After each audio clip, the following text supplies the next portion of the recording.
বেশি চিন্তা একটা বিশেষ হরমোনকে বাড়িয়ে দেয়, নাম কর্টিসল।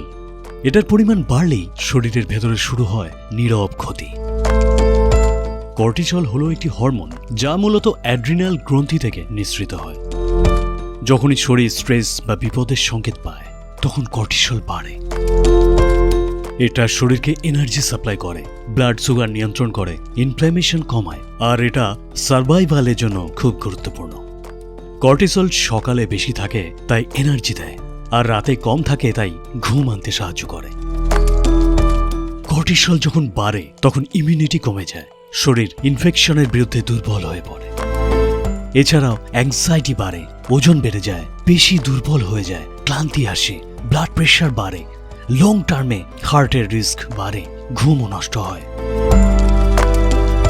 এই ন্যাচারাল সাইকেল নষ্ট হয় দীর্ঘদিনের স্ট্রেস, ওভারথিংকিং, ঘুমের অভাব, বেসিক ক্যাফেইন আর আনহেলথি লাইফস্টাইলের জন্য। মেডিটেশন বা ব্রিথ এক্সারসাইজ করুন যা ওভারথিংকিং ও অ্যাংজাইটি কমাবে। এছাড়াও প্রয়োজন 7 থেকে 8 ঘন্টা ঘুম, রেগুলার এক্সারসাইজ ও positive mindset. Warm herbal tea ও পিওর হানি খান ন্যাচারাল সুথিং এফেক্টের জন্য, ও রিল্যাক্সিং মিউজিক শুনুন প্রিয় হেডফোনে। মনে রাখবেন, কর্টিসল শত্রু নয়, কিন্তু আনকন্ট্রোলড হলে সাইলেন্টলি ড্যামেজ করবে।